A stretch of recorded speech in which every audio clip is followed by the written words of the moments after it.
The weekend snowstorm turned the North Metro into a winter wonderland. Unfortunately, it didn't happen before Christmas because then we could have got that nice Minnesota Christmas winter. From frosted trees to mounds of snow that looked like a mini mountain range, there were plenty of scenic sights.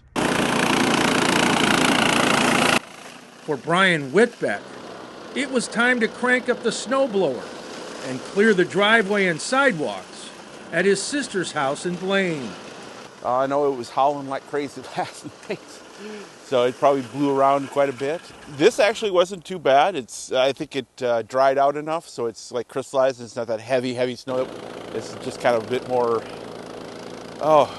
lighter, drier. Meanwhile, it was slow going on most roads in the North Metro as drivers dealt with slippery conditions. On Lexington and 109th and Blaine, there were 3 cars that slid off the road and into the snow. I couldn't believe it. I was driving 50 miles an hour on 35W and 35, and people were passing me like crazy. According to MnDOT's Kent Bernard, there were over 500 crashes in Minnesota, including injury collisions, spinouts, vehicles off the road, and jackknife semis. Even some highway signs were hard to recognize. We had full crews on, trying to fight it, but the blowing and drifting snow and just the volume we got made things difficult.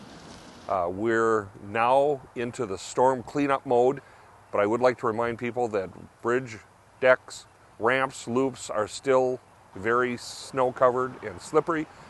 Major highways in the North Metro, such as I-35W, I-35E, and US 10, were in good shape by midday Monday, thanks to MnDOT's fleet of plows. We had full crews on duty starting at 5 a.m. Sunday morning in anticipation of the snow that was then forecast to move into the area.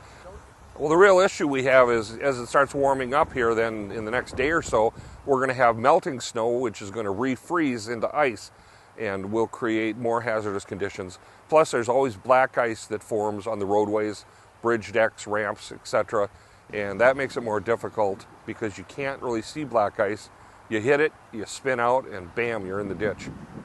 You may run into some areas where you still have some snow compaction and some slipperiness, so it behooves one to drive very carefully. In Blaine, I'm Eric Nelson, North Metro TV News.